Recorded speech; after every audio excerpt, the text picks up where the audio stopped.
Subscribe करें और bell दबाएं ताकि कोई खबर रह न जाए।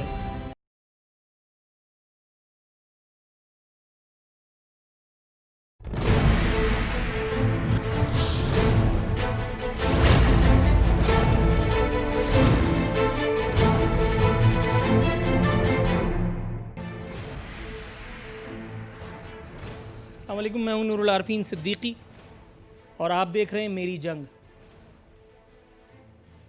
कोई ख़ास बात नहीं है, लेकिन फिर भी आसाब पर ये ख़बर जब से पढ़ी है, सुनी है, तारी है, लेकिन आप तमाम हजरात से, ख़वातीन से, तमाम नाजरीन से, तमाम सामीन से इल्तिजा है कि आपने घबराना नहीं है।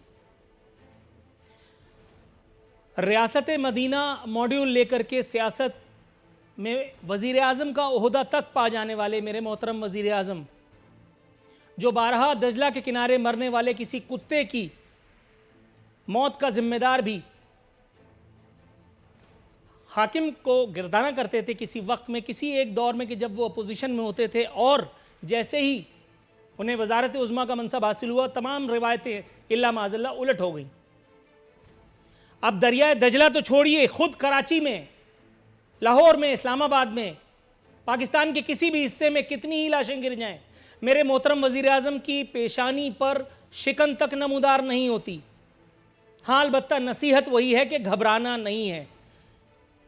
आपको लग रहा होगा कि अब मैं कोई ऐसी सनसनीखेज खबर बताऊंगा कि जिससे ज़मीन और आसमान दहल जाएंगे, कलेजे मुंह को आ जाएंगे, लेकिन मैं आपको ये बताते हुए कुछ भी महसूस नहीं कर रहा हूं। I am totally completely blank. एक वोटर की जान गई है, सिर्फ एक वोटर, और वो वोटर भी ना उसके नाम के साथ कोई शरीफ लगता है, ना भुट्टो, ना ही वो न्याजी है। वो एक आम सा आदमी है जो अगर गैर रिवायती तरीके पर अपनी जान ना देता तो शायद मैं और आप भी उसके नाम से वाकिफ तक ना होते। कराची में बच्चों के गर्म कपड़ों की फरमाइश पर एक बाप ने, जिसके ज्यादा नहीं सिर्फ 5 बच्चे हैं, उसने खुदकुशी कर ली। ये वो खत है जो उसने अपने मोहतरम वजीर आजम इमरान अहमद खान नियाजी को मदद के लिए लिखा। 3 माह से ये बंदा बेरोजगार था, और फिर जब इसके बच्चों ने इससे गर्म कपड़ों की फरमाइश की तो मरने वाले के लिए कुछ कहा भी नहीं जा सकता, वो ये सह नहीं सका। हालांकि इमरान खान साहब गाहे बगाहे बताते रहते हैं कि आपने घबराना नहीं है, इल्ला माज़ल्ला कि उस वक्त तक आपकी 1400 नस्लें उड़ा दी जाएं, सफ़ाए हस्ती से मिटा दी जाएं, और फिर तारीख में आने वाला कल में कोई एक मौर्रिख आपको याद करे कि किसी एक वक्त में, किसी एक जगह, किसी पाकिस्तान में कोई इमरान अहमद खान नियाज़ी आया था जिसने अपने आखिरी आदमी की जान देने तक यही लंतरानी जारी रखी कि घबराना नहीं है।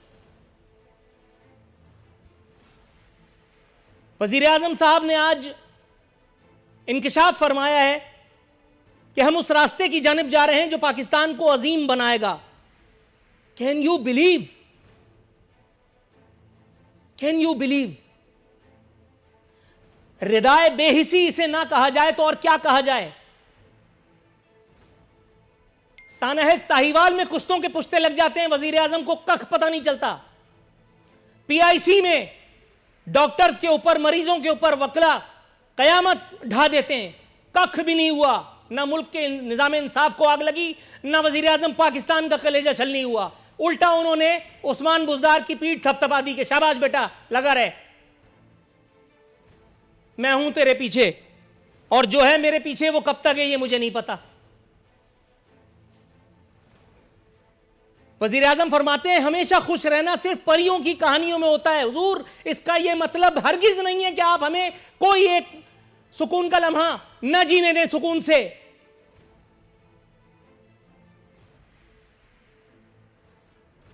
फरमा रहे हैं कि मदीना की रियासत 2 उसूलों पर बनी, जिनमें एक इंसाफ और दूसरी इंसानियत थी। आपसे यह सवाल करता हूं, आपके अनमोल रत्नों से नहीं, क्या आपकी इस एक रियासत में, जिसे आप रियासत मदीना के मॉड्यूल के तौर पर अपने तौर पर चलाए चले जा रहे हैं, ऑटो पे लगा रखा है, जिसे मैं बबांगे दोहल, without any hesitation, without any fear, नाम निहाद रियासत मदीना, और आपको बिला वजह का वालिए मदीना कब का करार दे चुका, अब सिर्फ इसे दोहराया करता हूं। क्या आपकी ये रियासत, इसमें इंसाफ है, इसमें इंसानियत है?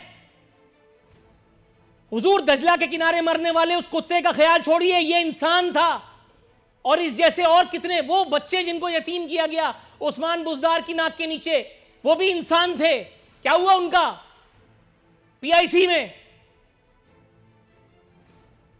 इससे यह साबित हुआ कि जमहूरियत का सफर सुम्मा अल्हम्दुलिल्लाह पूरी आबोताब से जारी है। सोने पे सुहागा वजीर आजम पाकिस्तान ने हमें जश्न मनाने का एक मौका फराहम करते हुए गरीबों को राशन कार्ड पर 3,000 तक की मुफ्त अशिया फराहम करने का फैसला किया है। अल्लाह आपका इकबाल बुलंद रखे, लेकिन यह काम ज्यादा देर होगा नहीं हुजूर। मैं अपने मेहमानों को तारुफ कराता हूं। आज हमारे साथ जमशेद इकबाल चीमा साहब, साथ ही साथ खुसूसी तौर पर आज के शो में शरीक हो रहे हैं मोहतरम जनाब निसार अहमद खोड़ो साहब। दोनों मुअज़्ज़िज़ीन को शो में खुशामदीद कहता हूं हुजूर। सबसे पहले जमशेद इकबाल चीमा साहब के पास में जाने की गलती करूंगा। जमशेद साहब, जो खबर मैंने आपको सुनाई ये महज एक खबर ही है, इससे किसी का कुछ बिगड़ना तो है नहीं, ईमानदारी की बात है। अभी आप मुझे माशी उलझनों में ऐसा रगड़ेंगे, मुझे अच्छी तरह पता है कि मेरी 1400 नस्लें और उनके 14 तबक रोशन हो जाएंगे। आप मुझे बताएंगे कि अक़वाम आलम में जो हमारा ठस्सा चल रहा है, जो कि कहीं नहीं चल रहा है, आप मुझे उसकी भी यकीनन इंजेक्शन लगाने की कोशिश फरमाएंगे हुजूर वाला। लेकिन मुझे ये बताइए, वज़ीर आज़म या सदर बनने के बाद आसिफ अली जरदारी हो, यूसुफ रज़ा गिलानी हो, आरिफ अलवी हो या इमरान खान हो, नवाज शरीफ हो या ममनून हुसैन हो, हुजूर कुछ फर्क क्यों नहीं पड़ता? ये सब कुछ वैसे का वैसा ही क्यों है? और अगर ये सब कुछ ऐसे ही है तो फिर इसमें जमहूरियत कहां है?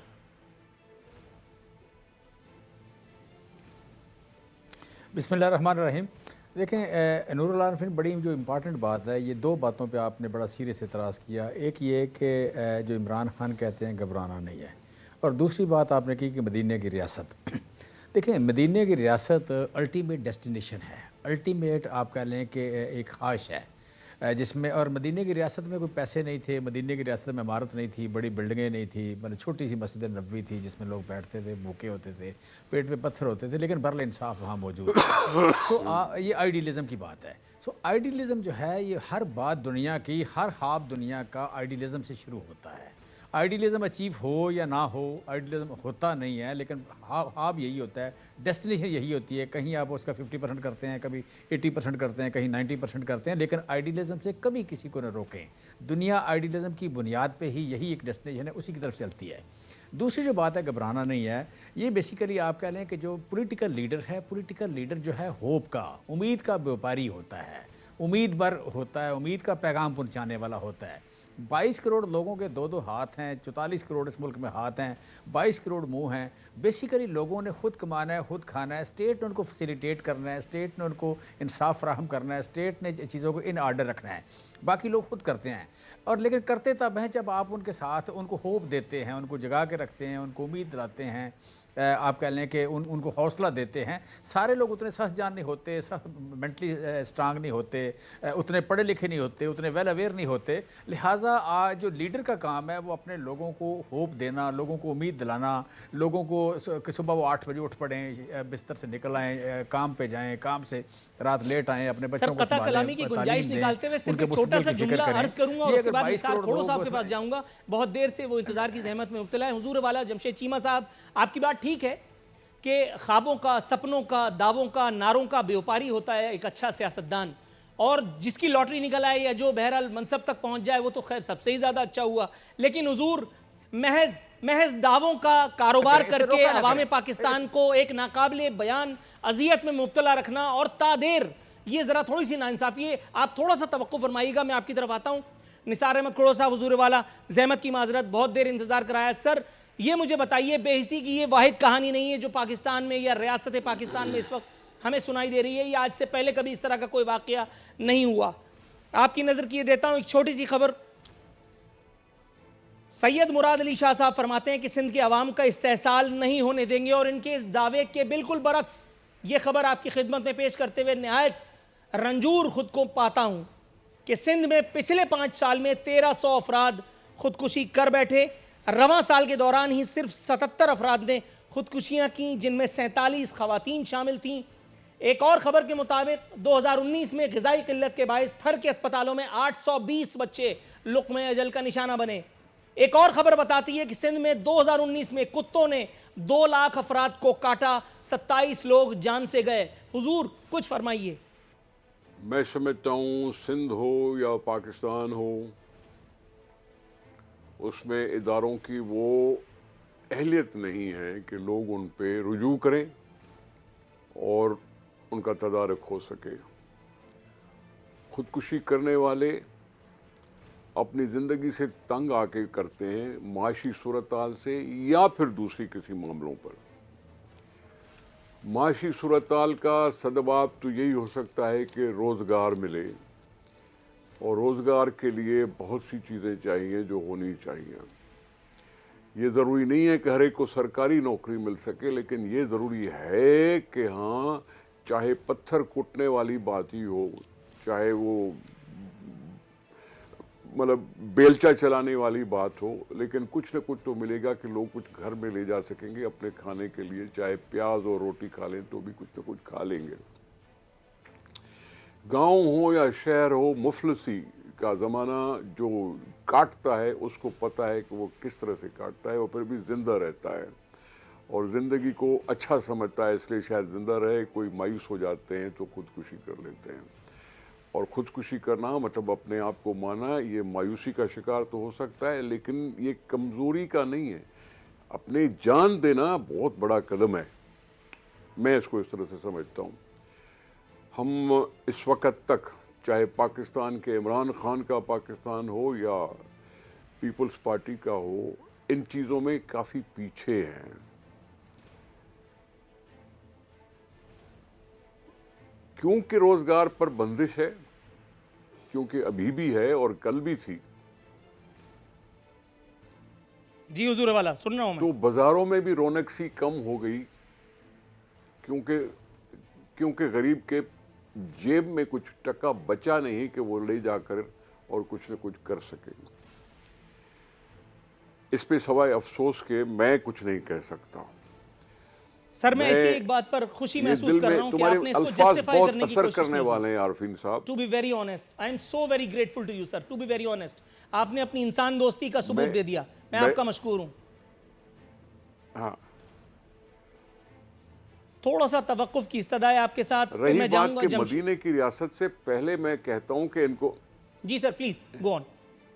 मैं इनसे कह दें कि मदीने का नाम न इस्तेमाल करें, फिलाई रियासत कह दो, सब कुछ कह दो। मदीने का नाम बहुत पाक है, ये हुकूमतें वहां तक नहीं पहुंच सकती, उनको वो मदीने की रियासत तक हम नहीं पहुंच सकते। आप सिर्फ कुछ अच्छी बातें करो, अवाम को कुछ रिलीफ देने की कोशिश करो। अवाम मायूस होकर अपने आप को बेचे नहीं। 500 रुपए में अपने बच्चे बेच देते हैं इंसान पाकिस्तान में, 500 रुपए में। पता नहीं कितनी खबरें लगती हैं रोजाना। कोई है इदारा जो ऐसे शिकायत का तदारुक कर सके? न इमरान खान के नए पाकिस्तान में बना है, न सिंध में है। यहाँ बस वो है कि जी अनएम्प्लॉयमेंट एक्सचेंज में कतारें तो लगती हैं, लेकिन कुछ होता नहीं है। राइट सर, मैं आता हूँ आपके पास। तो जमशेद इकबाल चीमा साहब के पास जाने की कोशिश कर रहा हूँ। जमशेद साहब, हुजूर वाला, ये मुझे बताइए, वज़ीर आज़म पाकिस्तान मजीद फरमाते हैं कि पंजाब और खैबर पख्तूनख्वा में 170 पनाहगाहें बनाई गई हैं। उन्होंने मजीद कहा कि हमने अगले 4 साल में 50 लाख घर बनाने हैं। सर जिस हिसाब से ये हुकूमत चल रही है, ऐसा लगता है कि 170 नहीं, 1 करोड़ 70 लाख या पता नहीं 1 अरब 70 करोड़ लोगों को आप उनके घरों से निकाल करके और शामियानों में सक्सेसफुली ट्रांसफ़र कर देंगे, और उसके बाद फिर मौर्रिख जो है वो अपना नोहा लिखता रह जाएगा। जिन खतूत पे आपकी हुकूमत चल रही है, ऐसा लगता है कि अगले 4 साल में आप 50 लाख घर बनाने का तो छोड़िए, आप 50 लाख लोगों का खून नाहक अपनी गर्दन पर संभाल ही लेंगे। हुजूर, बहुत अजीब सी बात है, लेकिन कहते हुए कोई चारा भी नहीं है। अमरीकन इस वक्त जो खित्ते की सूरत हाल है उस पर जनरल बाजवा से टेलीफोन करके गुफ्तगू फरमा रहे हैं, और वजीर आजम डिप्टी कमिश्नर का रोल अदा कर रहे हैं, यूटिलिटी स्टोर पर जाकर के तस्वीरें खिंचवा रहे हैं। आटा, चीनी, दाल, ये तो निचले लोगों का काम है जो कि हुकूमत नहीं कर पा रही। चलो अग्रीड, लेकिन सर वजीर आजम को जो स्ट्रेचर है, कम से कम वो सब तो कुछ कर पाएं। क्या कहेंगे? देखिए नूरुल आरिफिन, आपकी बात में बड़ा कंट्राडिक्शन है। बात हो रही है गुर्बत की, बात हो रही है खुदकुशियों की, बात हो रही है रोटी ना मिलने की। इसका मतलब प्रायोरिटी तो आपकी ये है, प्राइम प्राइम रिस्पॉन्सिबिलिटी तो आपकी ये है। सो जिस वक्त आपकी जो प्राइम रिस्पॉन्सिबिलिटी है उसको सबसे बड़ा आदमी अगर उसमें पार्टिसिपेट करता है तो ये एक मतलब सिंबॉलिकली भी और प्रैक्टिकली भी ये एक बड़ी अच्छी चीज़ है। मैं कल आप कह लें कि पनाहगाह में फ़र्स्ट टाइम गया हूँ, दाता साहब वाली में 4 लाहौर में पनाहगाहें बनी हैं। सच्ची बात है, इतना इत्मीनान होता है कि 200-250 बंदा वहाँ रहता है और ये आप कह लें कि सिविल सोसाइटी उनको चला रही है। गवर्नमेंट का पैसा नहीं लग रहा, सिविल सोसाइटी चला रही है। लेकिन आप कह लें कि वहाँ पे जो गवर्नमेंट के लोग जा रहे हैं उसकी वजह से यहाँ लाहौर में जो स्टूडेंट आता था, एग्ज़ाम के लिए बंदा आता था, या बड़े शहर पेशावर की बात करें, इस्लामाबाद की बात करें, जो जिनके लिए रहने की जगह नहीं होती थी, जो या फुटपाथों में लोग सोए हुए थे, आप कह लें कि उनके लिए एक सर छुपाने की बड़ी बाइज़्ज़त जगह बनी है। और इसे आप कह लें कि 170 हो, 200 हो, 300, 400, ये चीज़ बड़ी इंपॉर्टेंट है। हाँ, इसके साथ ये सारा कुछ इंडस्ट्री की कास्ट पे नहीं होना चाहिए, ये तालीम की कास्ट पे नहीं होना चाहिए, सेहत की कास्ट पे नहीं होना चाहिए, एम्प्लॉयमेंट की कास्ट पे नहीं होना चाहिए। अगर आपको एक ही वक्त में वज़ीर-ए-आज़म कहते हैं मैं घर बनाऊंगा, एक ही वक्त में कहते हैं मैं बिजली सस्ती करूंगा, एक ही वक्त में कहते हैं मैं नौकरियां दूंगा, और उसी वक्त कहते हैं मैं गरीबों के लिए घर बनाऊंगा, तो ये तो आइडियल सिचुएशन है। और जो सबसे बड़ा आदमी है इस मुल्क का, वज़ीर-ए-आज़म जो है सबसे ऊंचे सिंहासन पर बैठा है, वो अगर पनाहगाह में जाता है तो इससे बेहतर सिचुएशन हो क्या सकती है। और इस पर भी अगर आपको एतराज़ है तो मैं समझता हूँ थोड़ी सी अपनी डायरेक्शन ठीक कर ले मेरे भाई। ये जो सबसे बड़ा इशू गुर्बत है इस वक्त सर्दी में, जिस तरह बात आपने मिसाल दी है सिंध की, एक आदमी जिसने खुदकुशी की है बच्चों को आप कह रहे कपड़े ना देने की, दे सकने की, तो पाकिस्तान में 61% लोग $2 पर डे से कम कमा रहे हैं। इसका मतलब है कि 13 करोड़ लोग हैं, 13 करोड़ लोग हैं, एक नहीं है, दो नहीं है, 100 नहीं है, 1000 नहीं है, 1 लाख नहीं, 13 करोड़ लोगों की आमदन $2 पर डे से कम है। वो कंप्रोमाइज़ कर रहे हैं किसी न किसी चीज़ पे, और ये 70 सालों का ये नतीजा है। सो आज अगर कोई बंदा उनकी बात कर रहा है, एहसास प्रोग्राम में उनका बजट दुगना कर रहा है, उनके लिए पनाहगाहें बना रहे हैं, उनको सेहत कार्ड दे रहे हैं, उनके राशन कार्ड के पैसे बढ़ा रहे हैं, वहाँ पे जाके मतलब आप कह लें उनके साथ बैठ के खाना खा रहे हैं, अपने आप को रिलेट कर रहे हैं, सबसे बड़ी इंपॉर्टेंस इसको दे रहे हैं, तो मेरे भाई सच्ची बात है नूरुल आरिफिन, थोड़ा सा रिकन्सिडर करें। ये सबसे अच्छा, सबसे सहब चीज़ है। दूसरी बात रह गई कि हित्ते में जो कुछ हो रहा है वो ईरान है, इराक है, अमेरिका है या इंडिया के साथ, सबसे ज़्यादा बड़ी देर बाद आप कह लें कि आपकी सफारतकारी इस लेवल पे गई है जो वज़ीर-ए-आज़म इमरान खान लेके गया है, कि जिसमें पाकिस्तान का मकाम दुनिया में बेहतर हुआ है। फिर जनरल बाजवा जो है, जनरल बाजवा आप कह लें कि इस खित्ते में शायद तीसरी बड़ी ताकत है, आपका चाइना और इंडिया के बाद तीसरी बड़ी मिलिट्री माइट है हमारे पास, तीसरी बड़ी मिलिट्री माइट की दुनिया को। भाई दुनिया हमारे बगैर, हमें इतला किए बगैर, हमें कॉन्फिडेंस में लिए बगैर यहाँ पे चीज़ें नहीं हो सकती। लिहाजा हमें लोगों ने कॉन्फिडेंस में लेना है, ये एक पॉजिटिव बात है मेरे लिए भी और मेरे मुल्क के अदारों के लिए भी, मेरी मिलिट्री माइट के लिए भी। और जगह पहुंचा दिया, मेरे 2-3 मौजूआत आपने दरम कर दिए हैं, मुझे डायरेक्ट इसी एक मौजू को लेकर के निसार खोड़ो साहब के पास जाना पड़ेगा। थोड़ा सा तवक्कुफ की दरखास्त है जमशेद चीमा साहब। निसार खोड़ो साहब, इमरान खान साहब फरमा रहे हैं पाकिस्तान कभी किसी और की जंग का हिस्सा नहीं बनेगा। हुजूर वाला, यही वो पाकिस्तान था जहां इस तरह की बातें मुतअद्दिद मरतबा हम पहले भी सुन चुके हैं। उसके बाद नजरिया ज़रूरत, कौमी मफाद का वो खेल जो पहले भी कई मरतबा खेला गया है, वो नए सिरे से शुरू हुआ। मैं नहीं कहता कि इस मरतबा फिर ऐसा कुछ होने जा रहा है, मैं एक हाइपोथेटिकल बात कर रहा हूँ। हुजूर वाला, हम आज इस पोजीशन में हैं जिस तरह से इन्होंने कहा जमशेद इकबाल चीमा साहब ने, कि हम सफारतकारी को हम एक नए उरूज पर लेकर के गए। इमरान खान के आने के बाद दुनिया में हमारा एक नया ठस्सा जो है वो कायम हो गया है। ये मुझे कुछ खलाई बातें सी लग रही हैं, लेकिन आपसे मैं जानना चाहूंगा हुजूर वाला, आज अगर माइक पॉम्पियो टेलीफोन करता है तो क्या इमरान खान या कोई और बड़ा चैंपियन नो करने की पोजीशन में है, और अगर है तो क्यों?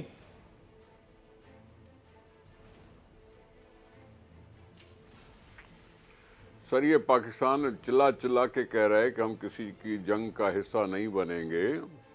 ये अपने आप को बचाने की कोशिश है, शुरुआत का रिएक्शन है।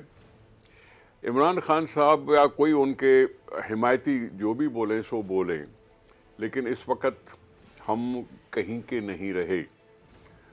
OIC सिर्फ लफ्ज़ हो गया, OIC, ठीक है, उसका कोई किरदार नहीं। दूसरी कॉन्फ्रेंस में खुद बोलकर और खुद वापस आ गए या नहीं गए, यानी खुद उकसा करके कॉन्फ्रेंस होनी चाहिए, उससे दबे पांव निकल आए बाहर और सुबकी उठाने पड़ी और कमेंट हुआ पाकिस्तान पर कि किसी मुल्क के प्रेशर की वजह से हमारे इस कॉन्फ्रेंस में नहीं आया। नॉन अलाइन का क्या मतलब होता है कि सबके साथ मिलो।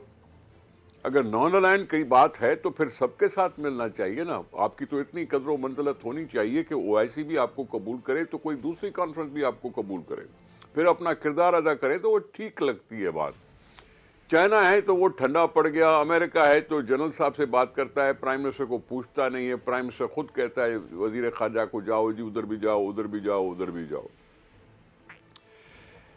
ओआईसी को कहा इमरान खान ने कि भाई इंडियन एनवाय ना बुलाओ, तो उन्होंने बुलंद बांध नमूने से उसको बुलाया, न सिर्फ बुलाया, उससे तकरीर भी कराई और पाकिस्तान वहां उस कॉन्फ्रेंस में जाने से रह गया। मैं किस तरह से कहूं कि पाकिस्तान उभर रहा है, मैं किस तरह से कहूं कि कश्मीर के पॉइंट ऑफ व्यू में दुनिया में पाकिस्तान को अकेला देखा। यूएन में इतनी बड़ी तकरीर करने के बाद कोई रेजोल्यूशन, कोई बात नहीं हुई, सलामती काउंसिल का इजलास नहीं हुआ, किसी ने सुनी नहीं बात पाकिस्तान की। मैं पाकिस्तान को अभी, हम सब कह रहे हैं, मैं बायस नहीं हूं, लेकिन कमजोर पोजीशन में है। अल्लाह न करे कि ईरान और अमेरिका की कशीदगी बढ़े और जंग की सूरत में तब्दील हो, फिर आप हशर देखना कि पाकिस्तान का क्या होता है, इक्तिसादी हशर क्या होता है और लोगों को क्या असर पड़ता है। ठीक है, मैं सिर्फ दुआ मांग सकता हूं कि ये इतना जंग आगे न बढ़े। अल्लाह ताला की ज़ात से फजल की उम्मीद है, हालांकि इंसान हमेशा उस फजल का तिया पाछा करने के लिए तैयार रहता है। हुजूर वाला दोनों मौजूद मेहमानों से ब्रेक पर पाँव रखने की इस्तदा के साथ यहाँ जाऊँगा एक वक्फे पर वक्फे से वापस आएंगे तो कुछ और मौजूद हैं जिनका अहाता करेंगे अपने दोनों मेहमानों के साथ।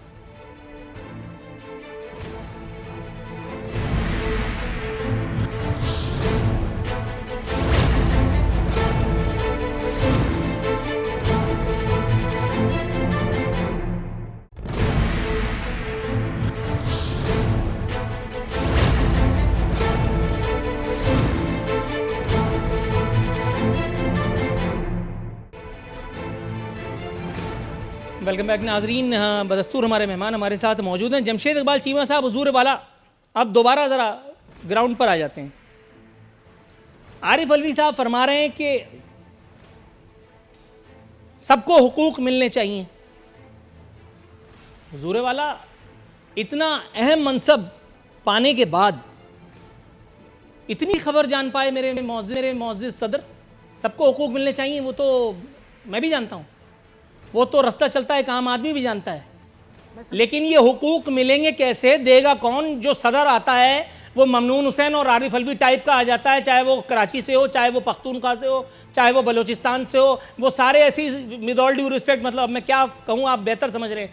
हुजूर वाला ममनून हुसैन को एक इस्तारा समझ करके या आरिफ अलवी को ही एक इस्तारा अगर समझ लिया जाए तो क्या पाकिस्तान के लोगों की तरक्की तामीर के लिए एक ऐसा सुम्मुन बुकमुन उम्युन कैरेक्टर वो हमारे लिए ज़रूरी होता है, या हुकूमतों को गाइडलाइन देने वाली कोई शय भी हमें दरकार हो सकती है? कुछ फरमाइए। देखिए, आरिफ अलवी साहब का जो सियासत में रोल है, सिंध के सदर रहे हैं, पाकिस्तान पीटीए के जनरल सेक्रेटरी रहे हैं, फिर उनका पिछले साल जो रोल था असम्बली में पिछले 5 साल, हमेशा बड़ा एक्टिव रोल है। आप उन्हें ममनून हुसैन से ना आप कह लें सिमिलैरिटी करें तो ज़्यादा बेहतर होगा, पढ़े लिखे आदमी। दूसरी बात जो चाहिए वाली बात है, मुझे भी इस पर एतराज़ है, जो आपने बात की है, मुझे भी सच्ची बात इस बात पे एतराज़ है। ये जब आप अपोजिशन में होते हैं या मीडिया में हैं, जब आप सिविल सोसाइटी में, वहाँ ये बात होती है चाहिए। जो बंदा at the helm of affairs है, वो वज़ीर आज़म है या सदर है या गवर्नर है या कोई वज़ीर है, उसे तो देने होते हैं, उससे तो एग्जीक्यूट करनी है चीज़। सो मैं फ़ारूक लगारी साहब मरहूम, वो ये लफ्ज़ बहुत इस्तेमाल करते थे, तो मैं उस वक्त आप पहले नया जॉब में था, तो मैं चिढ़ता था इस बात से। सो ये जो चाहिए हैं, ये आप कह लें कि पीटीए की गवर्नमेंट के जो लोग हैं, ये सिंध गवर्नमेंट में जैसे अभी बैठे हैं, खोड़ू साहब बैठे हैं, तो ये बाज़ औक़ात ये बिलावल साहब बैठे हैं, तो ये बाज़ औक़ात ऐसी बात कर जाते हैं, पता नहीं लगता कि अपोजिशन है, ये गवर्नमेंट है। सो मैं समझता हूँ गवर्नमेंटों को पता होना चाहिए कि हम गवर्नमेंट है और हमारी ये जिम्मेदारी है। सो सिंध के जो भी इश्यूज़ हों, स्वाए इसके आप कह लें कि ये रिगार्डिंग ऑयल, गैस, बिजली, इन चीज़ों के अलावा बाकी सारे के सारे काम सिंध में करने वाले जितने भी हैं, खुराक के हवाले से बात करें या महंगाई के हवाले से बात करें, आटे के हवाले से बात करें, एम्प्लॉयमेंट के हवाले से बात करें, तो इसी गवर्नमेंट ने देने, सिंध गवर्नमेंट ने। और ये जो आपके लिए सारों के हकूक़ बराबर होने चाहिए, वो ये बात आरिफ अलवी साहब तो इसके ज़िम्मेदार हैं। उन्होंने तो ये मतलब एग्जीक्यूट करना है, इसको एग्जीक्यूट करवाना है अपनी गवर्नमेंट से, गवर्नमेंट को हेल्प करना है, गवर्नमेंट को गाइडलाइन देनी है। लिहाजा मैं आपके जो कंसर्न है कि चाहिए वाली बात, ये तो राह चलते बंदे को भी पता है, ठीक है बात। सो आप कह लें कि हमारी गवर्नमेंट जो है उस पर एफर्ट कर रही है, और जिस तरह मैंने पहले बात की कि जो हैव नॉट से उन लोगों वो फोकस हैं, नौजवान जो है वो फोकस हैं, गरीब तबका फोकस है। आज भी गवर्नमेंट वज़ीर आज़म ने 7 अरब रुपए की सब्सिडी का ऐलान किया यूटिलिटी स्टोर्स पे। फिर आप कह लें कि जो ये जो बढ़ाया है, आप कह लें जो एहसास प्रोग्राम में पैसे बढ़ाए हैं कि मतलब लोगों के लिए मतलब चीज़ें सस्ती भी की हैं और एहसास प्रोग्राम में पैसे बढ़ाए हैं। फिर एजुकेशन की बात कर लें या हेल्थ कार्ड की बात कर लें, मेरे हल्का 127 में 45,000 हेल्थ कार्ड दिए हमने, जिसमें आप कह लें 20,000 से लेकर 7 लाख तक बंदा एक इलाज करा सकता है। तो चीज़ें बेहतर हो रही हैं, चीज़ें हम बेहतर करने की कोशिश कर रहे हैं और डेफिनेटली एफर्ट कर रहे हैं, बेहतर चीज़ें हो रही हैं। Good to hear that sir, good to hear that. Nisar खोड़ो साहब, हुजूर वाला आपकी तरफ आता हूँ। जुल्फ़िकार अली भुट्टो साहब का जिक्र चल निकलेगा इस एक आर्टिकल से जो मैं आपकी खिदमत में पेश करने जा रहा हूँ। इसका नाम है कौमी मफाद। जावेद चौधरी साहब इसके लिखने वाले हैं। फरमा रहे हैं हम जुल्फ़िकार अली भुट्टो से लाख इख्तलाफ करें लेकिन वो नज़रियाती मुनाफ़क़त से पाक थे। वो जो कहते थे करते भी दिखाई देते थे। अगर वो जमहूरियत, आइन और सिविल सुप्रीमेसी की बात करते थे तो आपको उनके हर एक्शन में ये नज़र भी आती थी। मुल्क का पहला मुत्तफ़िक़ा आइन जुल्फ़िकार अली भुट्टो ने बनाया, और हमूदुर रहमान कमीशन हो, भारत की कैद से 90,000 फ़ौजियों की रिहाई हो, या फिर अपनी मर्ज़ी के जर्नैलों की बतौर आर्मी चीफ तैनाती, ये सारे काम जुल्फ़िकार अली भुट्टो ने किए और डंके की चोट पर किए। भुट्टो ने कैद भी मर्दानावार बर्दाश्त की। लीबिया, शाम, सऊदी अरब और तुर्की ने भुट्टो की गारंटी देने की कोशिश की, लेकिन जुल्फ़िकार अली भुट्टो ने किसी किस्म के एनआरओ से इनकार कर दिया। ये फांसी चढ़ गए लेकिन हार न मानी। यहाँ तक तो मीठा मीठा हफ हफ है, आप खुश हो रहे होंगे। अब आपको उदास करने के लिए मैं एक तारीख़ी हकीकत आपके सामने पेश कर रहा हूँ। फरमाने वाली ज़ात गो के मुतनाज़ है, लेकिन आप बात पर तवज्जो दीजिए क्या फरमा रहे हैं। ईंट से ईंट बजाने वाले आज ईंटें उठा उठा कर रख रहे हैं। हुजूर, वो जुल्फ़िकार अली भुट्टो, उसकी वो पाकिस्तान पीपल्स पार्टी, ये जुल्फ़िकार अली भुट्टो की पीपल्स पार्टी, उस उरूज से ये जवाल, क्या फरमाएंगे? मैं हमेशा कहता हूँ कि जब से ये आमरों ने इस मुल्क में आके अपनी धाक बिठाई और कहा कि मुल्क हमारी जागीर है, चाहे वो यहया खान हो, अयूब खान हो, ज़िया खान हो, मुशर्रफ खान हो, तब से सियासी पार्टियां कमज़ोर होनी शुरू हुई हैं। कमज़ोर हुई तो वो भी उस वजह से कि आपके ख्वाब चिकना चूर होते रहे प्री टर्म के नाम पर, 58(2)B के नाम पर। बैठने का मौका, कुछ करने का मौका, अपनी रिट कायम कराने का मौका, अपनी हैसियत मनवाने का मौका जानबूझकर पार्टियों से छीना गया है। शहीद जुल्फ़िकार अली भुट्टो की बेटी शहीद बेनज़ीर भुट्टो साहिबा भी थीं, लेकिन वो भी कुछ नहीं कर पाई जब 58(2)B का शिकार एक दफ़ा नहीं 2 दफ़ा हो गई। ये भारी मैंडेट और IJI का जो प्राइम मिनिस्टर था वो भी 58(2)B के सामने टिक नहीं सका, कुछ नहीं कर सके। ये सब चीज़ें हैं जिन्होंने सियासी निज़ाम को कमज़ोर किया है। ये इलेक्शन का मुतनाज़ा होना कमज़ोरी की निशानी है। ये सब वो बातें जो हैं सियासत में तगय्युर आया है, उसकी तामीर नहीं हो सकी है। आज की हुकूमतें क्या कर रही हैं? पुरानों को गाली दो, अपना दिफा करो, रवैया रखो ऑफेंसिव और करो कुछ नहीं। यही बातें हो रही हैं। कभी पहले थोड़ी सी फहम फरासत की बातें होती थी, अब गाली गलोच की बातें होती हैं। ये हमें अपने आप को ही कमज़ोर करने के तरीके, कौम को डिवाइड करने का तरीका हुकूमतों ने शुरू किया है। मैं इस हुकूमत को भी कह सकूंगा और मुशर्रफ को भी याद करूंगा जिसने कहा कि रेफरेंडम में मेरा जो साथ है वो लाइन के इस तरफ खड़ा हो जाए और जो मेरे खिलाफ है वो इस तरफ खड़े हो जाए। हमने देखा मुशर्रफ का साथ इमरान खान निभाते हुए। ये सारी चीज़ें जो सियासत को खिलौना बना देती हैं, फ्लो क्रॉसिंग, ये चीज़ें, वो चीज़ें, किसी को शय देना, बंदे कट के ला के और हुकूमतें बनना, ये करना, ये सब सियासत को कमज़ोर करने की कोशिशें हैं। उसमें ठीक है, ये वो जमाना चला गया, लेकिन अब तो ये है कि जिसने यू टर्न नहीं लिया वो सियासतदान नहीं है। सर इसी एक मोड़ पर यहाँ मैं एक और यू टर्न देना चाहूँगा इस एक गुफ्तगू को। On a very lighter note, Jamshed Iqbal Cheema साहब भी मेरे साथ मौजूद हैं। चीमा साहब, हरीम शाह क्लब में एक नई एंट्री आज एक खबर बता रही हुई है, और वो एंट्री हुई है गवर्नर पंजाब की।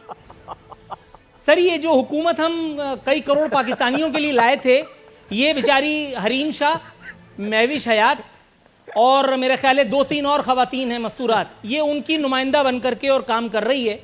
ये मुझे बताइएगा हुजूर वाला, वोट तो पूरे पाकिस्तान से, अगर मैं बदगुमानी भी पाल लूँ तो ज़्यादातर पाकिस्तान से आपको मिले हैं।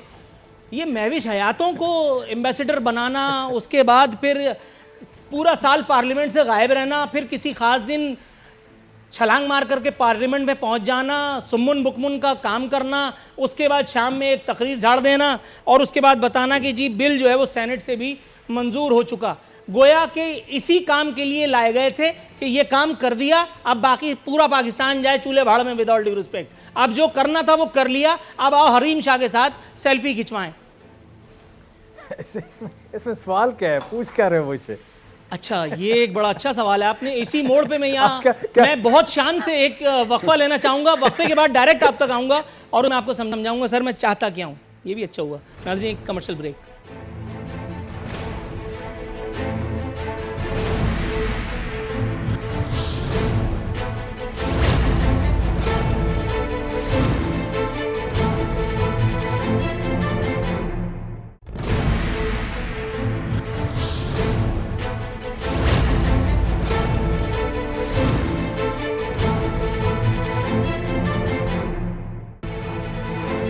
वेलकम बैक नाज़रीन। बदस्तूर हमारे मेहमान हमारे साथ मौजूद हैं। जमशेद इकबाल चीमा साहब को की तरफ मैं जाऊंगा। जमशेद इकबाल चीमा साहब, हुजूर वाला, मेरा सवाल बेसिकली ये था कि ये हुकूमत जो अवाम पाकिस्तान की नुमाइंदा होनी चाहिए थी, वो हरीम शाह का तहफ़्फ़ुज़ क्यों कर रही है? महविश हयात को सिफारत से नवाजने पर क्यों आमादा है? उसको सदारती तमगा और फलाना फलाना देने से क्यों बाज नहीं आती? मेरी उनसे कोई रिश्तेदारी नहीं है, मेरी उनसे कोई दुश्मनी नहीं है, ना वो मेरा कुछ करके भागी है, ना वो इस पोजीशन में कभी हो सकती हैं, चाहे पूरी हुकूमत भी उनके साथ मिल जाए, लेकिन फिर भी हुजूर वाला कुछ मतलब डिस्टेंस रखना होता है। अब ये हरीम शाह क्लब में जो नई एंट्री हुई है, ये है मेरा सवाल। यानी पहले शेख रशीद अहमद, उसके बाद फैयाज द ग्रेट चौहान, उसके बाद फिर अल्लाह आपको नेकी दे ये गवर्नर पंजाब। क्या कहेंगे हुजूर? पहली बात तो ये है कि आप जितनी देर भी देखते रहेंगे, जितनी भी नई एंट्री होंगी, मेरी एंट्री उसमें शामिल नहीं होगी, ये मेक श्योर। ठीक है। दूसरी बात ये है कि इसमें आपका दूसरी बात ये है कि मैं समझता हूँ डिस्टेंस रखना चाहिए। ये बात कंफर्म है। ये आप कह लें कि बहरहाल ये जो सियासतदान है, इसकी जजमेंट नॉर्मली लोगों से ज़्यादा बेहतर होती है। आप कह लें कि अवाम में रहता है, हर वक्त वहाँ डील कर रहा होता है, लिहाजा ख़वातीन 52% आपने काम भी करना है, आपने इंटरमिक्स भी करना है, होना है, आपने सारा कुछ, लेकिन फिर भी कुछ ना कुछ अंदाज़ा हो जाता है कि कौन कहाँ पे है, ये किस तरह का है। लिहाजा एहतियात की बहरहाल ज़रूरत है। फिर पब्लिक प्रॉपर्टी है, तो ये नॉन इशू है इस वक्त। तो नॉन इशूज़ में उलझ जाना, अगर किसी इस तरह की एक बेहतियाती की वजह से ये बड़ी आप कह लें कि इश्यूज़ इतने ज़्यादा हैं कि सियासतदानों को वहाँ फोकस करना है, स्पेशली हुकूमती लोगों को उस पर फोकस करना होता है। सो यहाँ पे इस तरह की जवाबदेही आप कह लें कि आपको देनी पड़े या आपकी पार्टी के लोगों को देनी पड़े, ये आप कह लें कोई इस वक्त मैं कोई बड़ी अच्छी कंडीशन में नहीं हूँ कि मैं हरीम शाह पे डिस्कशन कर रहा हूँ या आप कह लें कि उसका जवाब दे रहा हूँ। I am feeling in a bad shape at this time कि मुझे कौन सी बात करनी पड़ रही है। Good to know that. सो आप कह लें कि आपकी बात ठीक है कि एहतियात की ज़रूरत है, एहतियात करनी चाहिए। राइट। ये आप कह लें कि निसार खोड़ो साहब, हुजूर वाला, सोशल मीडिया का ज़माना है, कोई भी खबर फ़ौरन सर उठा लेती है। शेख रशीद अहमद साहब ने आज सुबह का नाश्ता, नहारी और पाया वगैरह किया। हालांकि इस मुल्क में कोई कितना भी कुछ खा ले, कभी खबर बर वक्त नहीं आती, ट्रेवल नहीं कर पाती, लेकिन ये खबर बर वक्त मिल गई। खाने कमाने पे मुझे याद आया, बेनज़ीर इनकम सपोर्ट प्रोग्राम में भी कुछ खाया कमाया गया है। ये हुकूमती इदारों की रिपोर्ट है। Benazir income support programme grade 21 तक के 2543 यानी 2500 से ज़ायद अफसरान वजीफ़ा लेते रहे। ये मुझे बताइए हुजूर वाला, सबसे ज़्यादा रकूम बलूचिस्तान और सिंध के अफसरान ने वसूल की।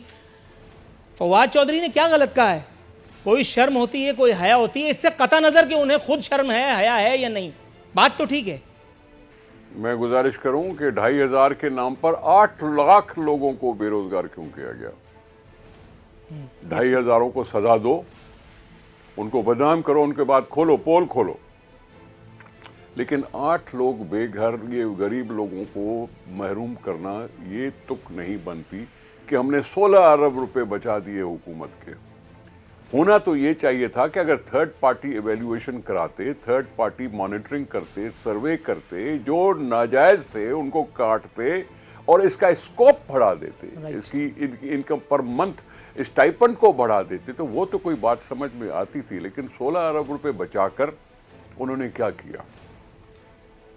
1500, 1200, 1300 रुपए मिलते थे घर को, उस औरत को मिलते थे और औरत को महरूम कर दिया। 8 लाख घरों को महरूम किया। ये मैं नहीं समझता तुक की बात है, इनको फिर से सोचना चाहिए, इनको बढ़ाना चाहिए। वैसे तो कह रहा है ना कि मैं राशन कार्ड दूंगा, 3,000 रुपए की जो चीज़ें हैं वो मुफ्त में मिलेंगी यूटिलिटी स्टोर से, तो उन गरीबों ने क्या कसूर किया जो इस वक्त तक कुछ न कुछ 1,000 रुपए का नोट थाम कर और कहीं ना कहीं देखते थे?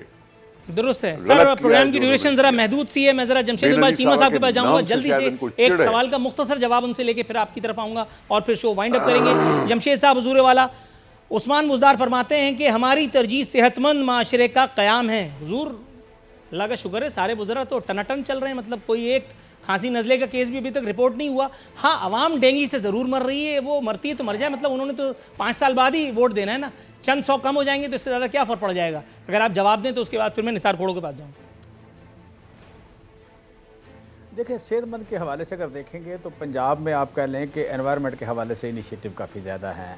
फिर अगर देखें तो पंजाब में इस वक्त खुराक बाकी सूबों से बरल सस्ती है, आटे की बात कर लें, बाकी चीज़ों की बात कर लें, बरल यहाँ सस्ती है। तीसरी बात अगर हेल्थ के हवाले से देखें तो मतलब वो भी इनिशिएटिव ठीक है।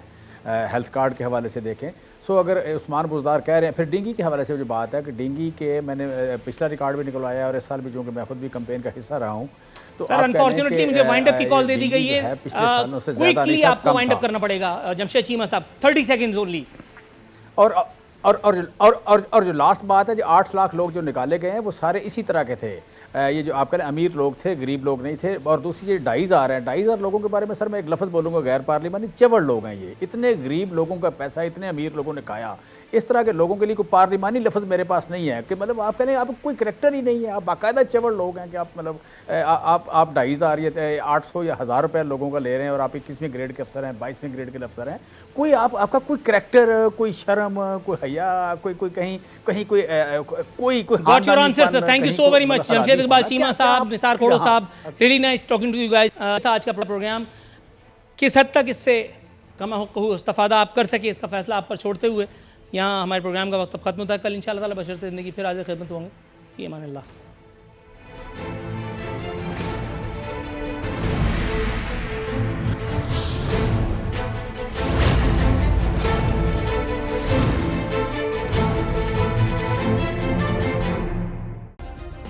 सब्सक्राइब करें और बेल दबाएं ताकि कोई खबर रह न जाए।